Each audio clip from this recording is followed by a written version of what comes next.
Hi there, and welcome to the Creative Operations Podcast. I'm your host, Kevin Groom, and in this podcast, we'll be talking with creative operations leaders in all kinds of industries, from franchising to finance, from healthcare to hospitality and beyond. We'll be looking to uncover best practices and to see trends that are coming to help you keep your creative operations on brand and on budget at the same time. Enjoy.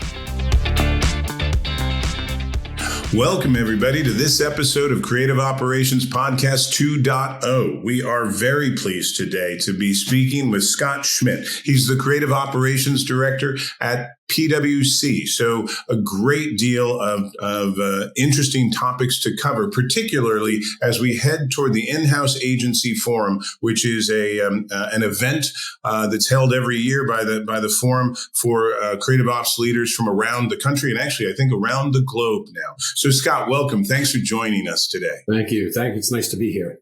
Absolutely. So our listeners love to hear a little bit about, journeys into creative operations, where you were coming from and how you ended up really driving creative operations for a brand like PwC. So tell us a little bit about your story. Yeah, I'm happy to. I started out a long time ago at Hofstra University as an economics major, really. Not sure how we even got to that. That wasn't really a plan, but I ended up with a pretty prestigious company beforehand, Bear Stearns, and I was there. Unfortunately, they're no longer in business, so we'll get to that. But I started there on their web team in marketing, just kind of project managing, learning, about the web, about the creative side. There were no creative teams per se back then, so it was more of just their digital presence, both intranet and the internet sites. And I was there. It was a real good place to work. I was there for about 10 years. And then that was when the financial crisis hit. So I kind of jumped ship as it was going down and landed at PwC. And I've been there ever since, almost 15 years. There, again, even then, when I started, there was no notion or, it was very early on in the idea of creative teams. I was on the online team then, kind of keeping that direction going. And after a few years at PwC, it really started to make sense to form a creative team because we had a few different teams that did similar creative work. And we had all of our stakeholders going to, all these different people, the online team, a design team, video team for creative needs. So instead of having, all of our internal stakeholders go to these different teams, why not have one point of contact and form a creative team? And when that team formed, I kind of positioned myself in a good spot with my project management background, the creative type background to lead that team. And it's been, I think, almost 8 years, and it's been great, and we've been quite successful. You mentioned the IHAF, and I just have to give a little plug to our team because we won the IHAF, the Agency of the Year last year, and I think it's just, I don't take much credit for that. It's really, we have an amazing team and a lot of very talented people. So, it's a pretty straight journey, unlike maybe some others that have all sorts of different, stops along the way, but it's been great. And I mean, a couple of proud brands there, both Hofstra. We used to work, one of our systems was running for a competitor with Hofstra out in the Long Island environment called Adelphi. And we always saw Hofstra as sort of the big brother, in that market. And it was a really disciplined brand experience back at a time when I think colleges weren't so, disciplined about their branding. And Bear Stearns, just famous for their kind of parsimonious nature, right? I forget. I think it was Ace Greenberg. There we go. Was just famous for being really, really, tough with the budgets. And so to live in that environment and be able to perform in what must have been a stressful environment is, probably great preparation for what happened at PwC. Let me ask you a question, though, about project management, because, this is one of the things that we've seen. We work with lots and lots of in-house agencies, and every time we run into one, there's a different project management or workflow management tool, whether that's Workfront or Wrike or Trello, whatever. And there's passions that run really high around that. Have you guys found that as you brought all your different teams together to create one? What was it like to try and find a single platform, or did you find a single platform to work across all? Well, we did. And everybody used something a little bit different. I mean, some of it was, a lot of it was just back then. I mean, 8 years ago, some were just using spreadsheets or just taking requests via forms or emails.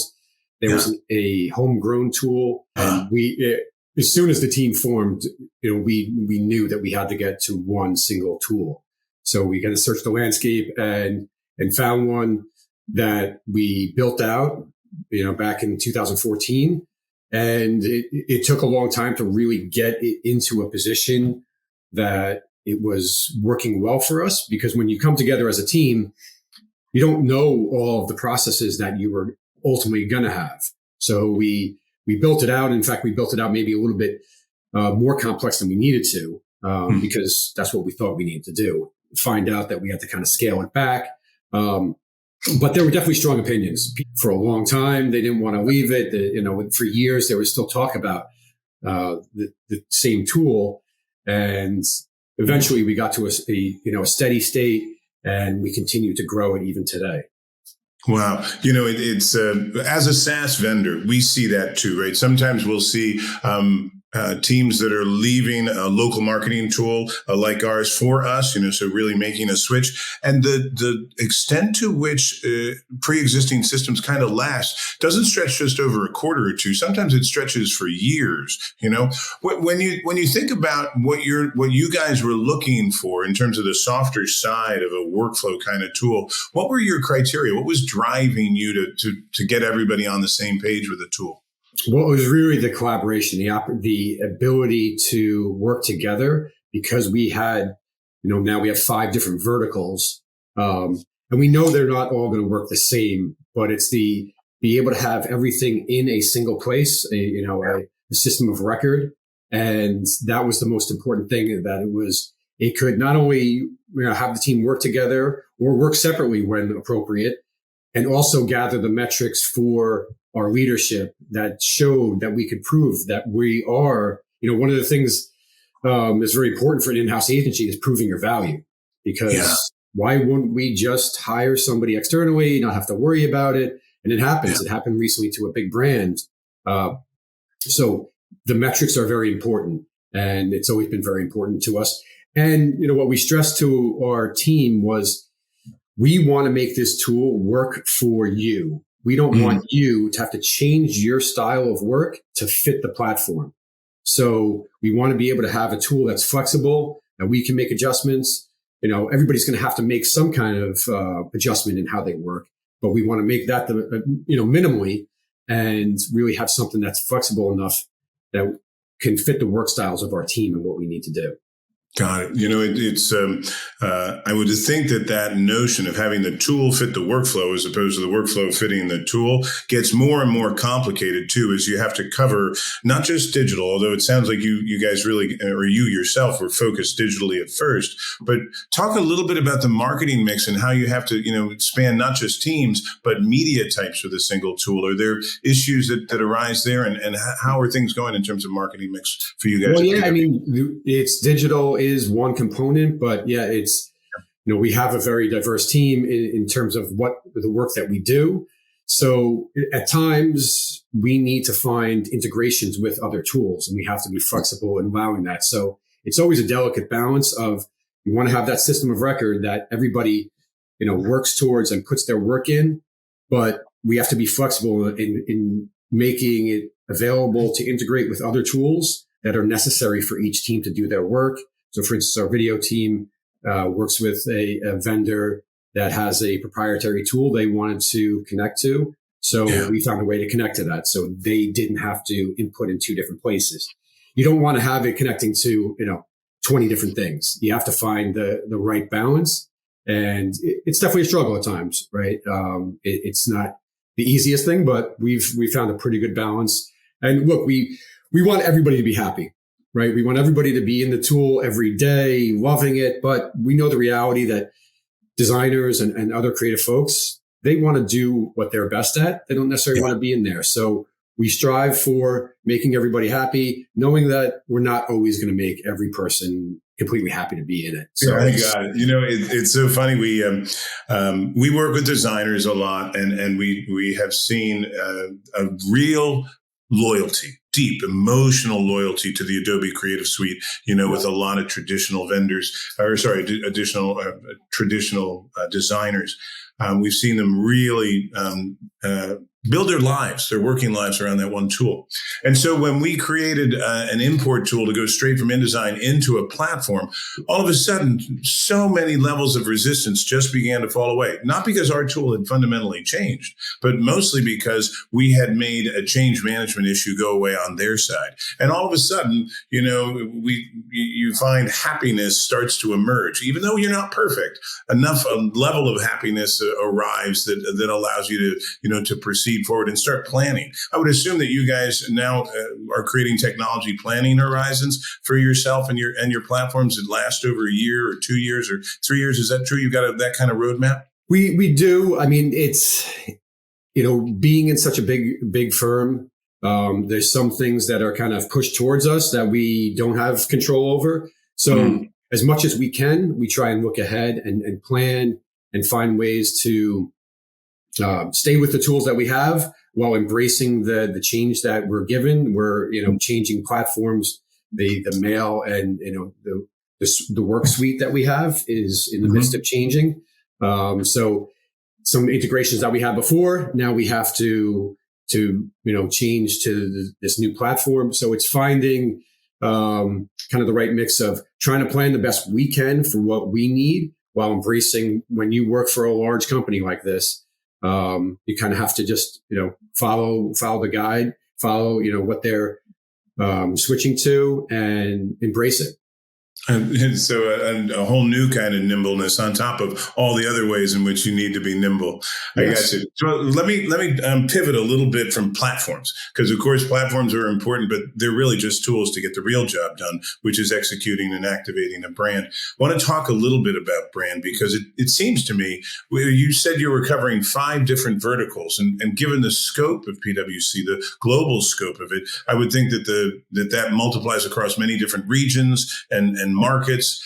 How is it? How do you guys sort of keep an eye on overall quality around brand voice and brand consistency when you've got that range of content, that mix of marketing activations to keep an eye on all at the same time? How do you go about doing that? Yeah, I mean, it's a good question. And you mentioned, PwC has a very strong brand, and I think it's just become it's embedded in everyday work. So it's not, oh, wait, did we, go through a brand review? It's in every step of the process with the designers.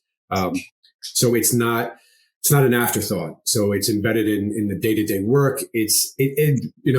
I'm not saying it's not a concern, but it's not something we worry a tremendous amount about on a day-to-day basis within our team. Of course, issues arise, especially when something is created outside of our team that we're not aware of, which again, in such a big firm, it happens. But we have people that are, one person in particular that's dedicated, whose job is to make sure that things are being brand compliant. We have brand training that we do, very specific, thorough brand training for all new, current vendors. And when a new one comes on, they have to go through a brand compliance exercise so they understand the brand very well. They can apply it. And, it's just very embedded in the work that we do every day. I love the notion of a brand exercise where you're not just looking at the old brand book or brand binder, that you actually are being challenged to figure out how to execute the brand, in a compliant way. It's a really, it does not surprise me at all that an organization like PwC would execute in that way. Do you ever find that the brand compliance officer, it sounds like you have somebody who really plays that role, kind of begins to bottleneck things because there's only one of them, and given the scale of your work, or has it really smoothed out? Yeah, it's pretty smooth. I think it's more of come in as needed when, it's our design team, our the video team, all the folks within the team know the brand well. So it's not like they need to go to somebody to say, is this compliant? They know they are very well trained and very, understand the brand very well. So It's more of an ad hoc situation where we'll bring this person in. This is something that's a little bit, in the gray area, and how can that be addressed? And that's where we have somebody that can really assist there, whose expertise lies in the compliance. Gotcha. A question for you, and sort of the split between marketing and sales. I would think that do you guys do sales support as well as sort of marketing support? Well, so the majority of what we do is marketing, but it's the pursuit of new work. So so there's a portion of our team that's dedicated to helping make the pursuits and what we call pursuits of new business, to make them look as good as they can, to make things that, at a large consulting company aren't always the most exciting topics at first glance, make them really a lot more interesting. So we have a portion of our team, the designers, that focus on that as well. That's so different from, kind of the long artillery of print advertising or web advertising or broadcast, to really be close in and supporting a message that might stretch across presentation decks of, dozens upon dozens of pages. I can see where that workflow tool has to really span a gamut that's pretty darn broad. For sure. We used to work at Capgemini, Ernst & Young, back when the two were brought together. And we found that the sales team not only had different workflows, but a different language entirely, and also much more input on the copy, that would be going into documents, or executions than we would see in advertising. Do you guys sort of face that, where you've got the sales team really micromanaging the content around specific? It's definitely a different feel. It's a different experience for the marketing designers versus the pursuit designers. There's it's a different pressure. It's a different kind of level of, I think I can do this myself, so let me tell you what to do. And that's where, you try and find the balance of, we know this is an important pursuit. It's for millions of dollars, but let's try and find a balance of let me show you why I'm here and why I'm valuable to you. Yeah, that's it. So again, proving the value, and clearly you guys have succeeded in that. When a long time ago we wrote a post called "The In-House Agency Cometh," and back then, this was a couple of years, I guess, the number of major brands that had moved to an in-house model, at least partially, was somewhere above 60, and now I think it's above 75, or closing in on 75%. So you guys are clearly on the leading edge of a trend, and in a super difficult environment. Last question for you, because you've really been generous with your time. I wanted to just check in with you on this notion of hybrid work. Given the fact that you're covering a broad range already, both media types and verticals and industry business units, is your team distributed, or do you guys really coalesce around a physical location, or how do you guys handle that, and how has it changed since pandemic came upon us? Yeah, it's a great question, and it hasn't really changed much, to be honest. So the way that one of the reasons the creative teams formed was because we had people in all different cities kind of supporting local markets. And they were location based instead of skills based. And it became clear that you don't need to be in a certain location and support your local stakeholder there. But our team was distributed and it didn't need to change. We didn't need to move people. So before the pandemic happened, we were ready. I think we have over 110 folks in, I believe, 35 different cities. And so we had, I think, of all the companies so many companies that dealt with issues kind of changing and going to Zoom. We were there already. We were already collaborating virtually for many years. So the fact that we have people across the country, it gives us the opportunity to expand skills and not have to worry about, we need a person in this specific location. And we have PwC provided the tools, provided the technology, the equipment to allow, people to do work from home. So we do have some people in the office, especially in the New York office. The team satisfaction is very high. We're always trying to improve it and make sure people are happy and able to work efficiently and collaboratively. I'm sure being in person at times would be, it is great when we can do it, when we can come in person, collaborate. It does happen. We do try and get together when possible, but it's something that we've been very fortunate that we were already in a position where we were ready to work, virtually. Once again, on the leading edge of a trend, we're a tiny team over at Pike & Nine comparatively. But what we found was setting up multi-day retreats every so often, might be once a year, might be once a quarter, but really trying to give people not so much the opportunity to, solve a given project or what have you, because like you, we often find that they're fully capable of doing that from wherever. But really the team bonding and team cohesion, it seems to me, is the thing we have to be careful not to lose track of. And if you do that, then the hybrid world really starts to become more remote than hybrid, and with no loss in productivity or efficiency or quality, which is good news, I think, for all you creatives out there who are thinking about, talking to Scott about working for his agency. It's for good sure. news. Yeah, we try to do especially during the pandemic, what could we do to get together virtually for a happy hour or whatever it was, a coffee chat, so that we can all just get together. We don't have to, talk about work. Let's really try and mimic as much as possible getting together in person.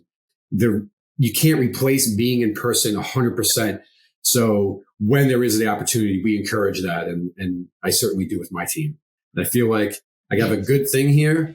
I have 2 young children, and the flexibility that I have where I am is off the charts in terms of being able to be there for them and my family. It's been really a pleasure to be where I am. Congratulations to all of you guys on the Agency of the Year award. Clearly well deserved, and thank you for taking time here. We really appreciate it, and we think the listeners are going to love it too. So thanks, and have a great rest of the day. You too. Thank you. It's my pleasure.